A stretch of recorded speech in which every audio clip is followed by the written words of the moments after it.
Dans cette immense foule se trouvent quantité de gens provenant des générations d'avant le déluge, des hommes de haute stature et d'une grande intelligence, dont les magnifiques œuvres d'art amenèrent le monde à aduler leur génie, mais dont la cruauté et les inventions amenèrent le Créateur à les extirper de sa création.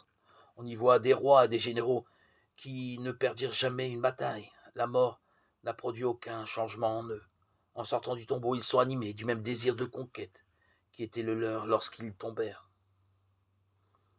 Satan tient conseil avec ces hommes puissants.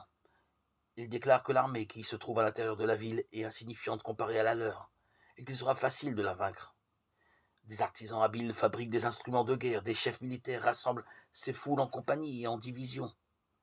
L'ordre de marche est enfin donné, et cette armée innombrable se met en route. Une armée que les forces combinées de tous les siècles guerriers ne pourraient jamais égaler. Satan est à l'avant-garde. Des rois et des attaquants sont dans son cortège. Des multitudes suivent. Avec une précision militaire, elles avancent en rang serré sur la surface bouleversée de la terre en direction de la cité de Dieu. Sur l'ordre de Jésus, les portes de la Nouvelle Jérusalem se ferment. Les armées de Satan entourent la ville et se préparent à donner l'assaut.